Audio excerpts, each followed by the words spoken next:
अंतर्राष्ट्रीय स्तर पर भारत सरकार की बेइज्जती होने वाली है।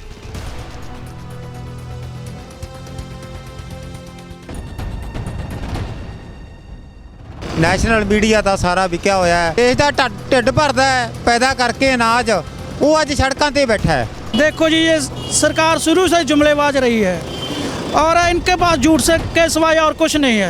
हमें इतना मजबूर कर दिया कि हमें अपना गणतंत्र दिवस भी 26 जनवरी है जो सड़कों पर ही मना।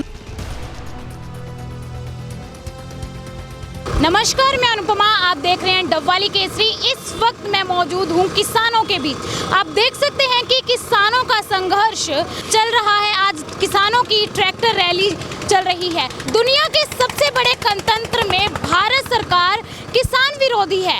सबसे बड़े गणतंत्र में किसानों का उत्पीड़न हो रहा है। सबसे बड़े गणतंत्र में किसान अपने हकों के लिए लड़ते लड़ते शहीद हो गए हैं। किसान हमारे साथ मौजूद हैं। यही संदेश है जो आज ट्रैक्टर रैली के बाद, किसानों की ट्रैक्टर रैली के बाद दुनिया भर में जाएगा। अंतर्राष्ट्रीय स्तर पर भारत सरकार की बेइज्जती होने वाली है। किसान मौजूद हैं, बातचीत करते हैं। सर, आज सबसे बड़ा गणतंत्र माना जाता है दुनिया का भारत को। आज किसान अपने हकों के लिए लड़ रहा है। ਪਹਿਲਾਂ ਤਾਂ ਅਸੀਂ ਬਹੁਤ ਧੰਨਵਾਦ ਕਰਦੇ ਹਾਂ ਜੀ ਤੁਹਾਡਾ ਮੀਡੀਆ ਵਾਲਿਆਂ ਦਾ ਕਿ ਨੈਸ਼ਨਲ ਮੀਡੀਆ ਦਾ ਸਾਰਾ ਵਿਕਿਆ ਹੋਇਆ ਹੈ। ਤੁਸੀਂ ਜੋ ਸਾਡੀ ਖਬਰ ਪਹੁੰਚਾਉਣੇ ਹੋ, ਅਸੀਂ ਬਹੁਤ ਧੰਨਵਾਦ ਕਰਦੇ ਹਾਂ ਤੇ 26 ਜਨਵਰੀ ਦੀ ਗਣਤੰਤਰ ਦਿਵਸ ਦੀ ਤੁਹਾਨੂੰ ਵਧਾਈ ਦਿੰਦੇ ਹਾਂ।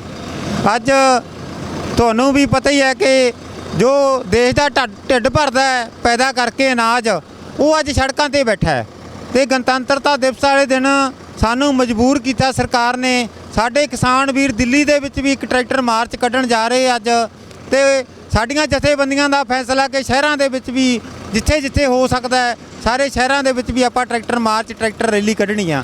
ਤੇ ਅੱਜ ਅਸੀਂ ਇੱਥੋਂ ਸ਼ੁਰੂਆਤ ਕੀਤੀ ਆ ਖੂਹੀਆਂ ਟੋਲ ਪਲਾਜ਼ੇ ਤੋਂ।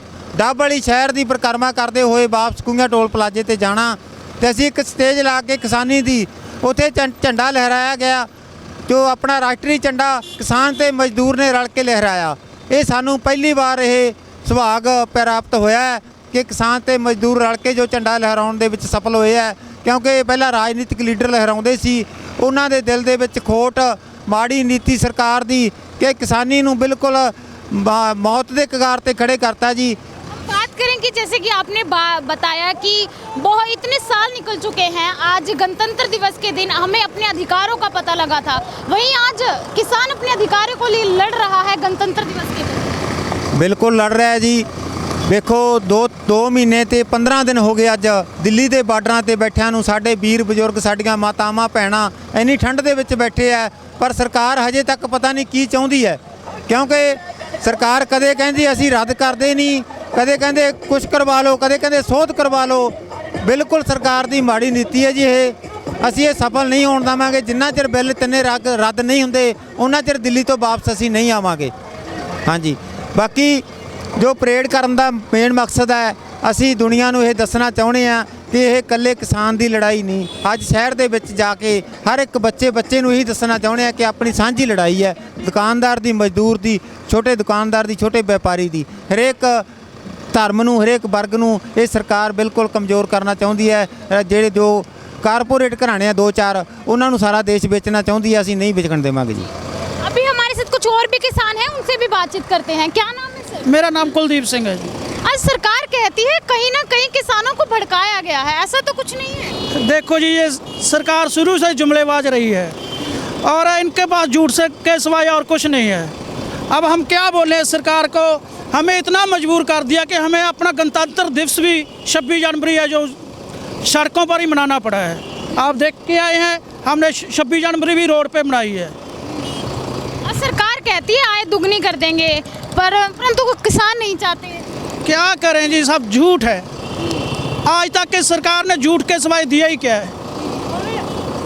वहीं अपनी हम बात करें कि 12 वार्ताएं हो चुकी हैं किसानों की सरकार के साथ, कुछ भी जो हम कहते हैं सिट्टा नहीं निकल पाया है। निकलेगा जी, जीतेंगे हम पक्का जी।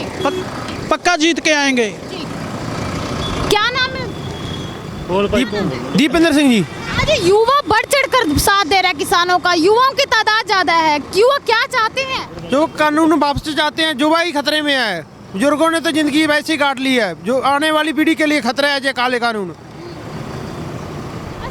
बात करें कि 12वीं जो वार्ता हुई थी उसमें ये कहा गया था कि सरकार कह रही है कि 2 साल का हम रोक के रखेंगे इस किसान कृषि कानून लाए गए हैं, तो उस पर सहमति नहीं बन पाई है। ਸਹਿਮਤੀ ਨਹੀਂ ਜੀ, ਉਹਦੇ ਵਿੱਚ ਪਤਾ ਕੀ ਹੋਇਆ, ਅਸੀਂ ਮੀਟਿੰਗ ਦੇ ਵਿੱਚ ਸੀਗੇ, ਉੱਥੇ ਗੱਲ ਇਹੀ ਕਹੀ ਗਈ ਸੀ ਜੇ ਤੁਸੀਂ ਚਲੋ 3-4 ਸਾਲ ਦਾ ਟਾਈਮ ਵੀ ਲੈਣੋ, ਐਮਐਸਪੀ ਨੂੰ ਗਰੰਟੀ ਕਾਨੂੰਨ ਬਣਾਓ ਪਹਿਲਾਂ, ਐਮਐਸਪੀ ਗਰੰਟੀ ਕਾਨੂੰਨ ਪਹਿਲਾਂ ਬਣਾ ਕੇ ਫਿਰ ਅਸੀਂ ਉਹਦੇ ਤੇ ਕੋਈ ਵਿਚਾਰ ਕਰ ਸਕਦੇ ਹਾਂ। ਪਰ ਐਮਐਸਪੀ ਤੇ ਗੱਲ ਕਰਨ ਲਈ ਹਜੇ ਸਰਕਾਰ ਬਿਲਕੁਲ ਵੀ ਤਿਆਰ ਨਹੀਂ। ਐਮਐਸਪੀ ਸਭ ਤੋਂ ਵੱਡਾ ਮੁੱਦਾ ਐਮਐਸਪੀ ਹੈ। ਜੇ ਐਮਐਸਪੀ ਬਰਕਰਾਰ ਰਹਿੰਦੀ ਹੈ ਤਾਂ ਸਾਡੀਆਂ ਮੰਡੀਆਂ ਬਰਕਰਾਰ ਰਹਿੰਦੀਆਂ।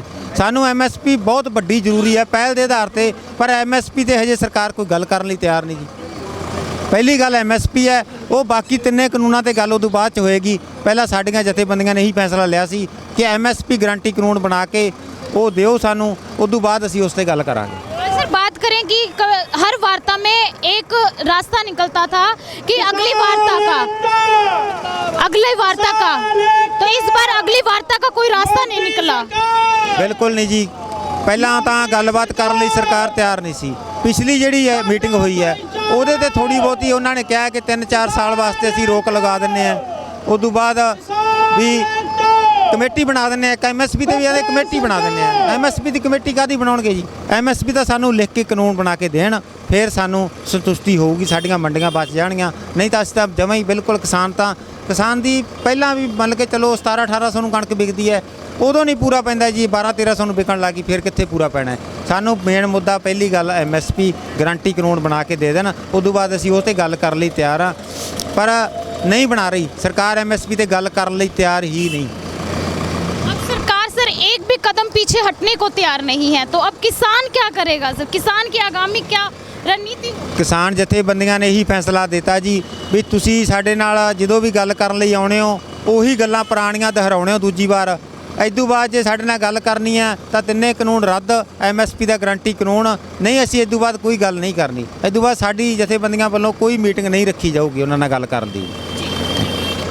ये थे हमारे साथ किसान। तो आप देख रहे हैं कि जो डबवाली शहर में भी दिल्ली की तरह ही ट्रैक्टर परेड निकाली जा रही है, ट्रैक्टर रैली निकाली जा रही है। वहीं बात करें कि दुनिया के सबसे बड़े गणतंत्र में पहली बार ऐसा हो रहा है कि जो किसान है, अन्नदाता है, जिस पर 75% जो हम बात करें, 75% जो बात करें अर्थव्यवस्था चलती है, वो अपने हकों के लिए लड़ रहा है। गणतंत्र दिवस के दिन हमें अपने अधिकारों का पता लगा था, वही हमारा अन्नदाता आज गणतंत्र दिवस के दिन ही अपने अधिकारों के लिए लड़ रहा है। जुड़े रहिए डबवाली केसरी के साथ, मैं अनुपमा, कैमरामैन बलकरण सिंह के साथ।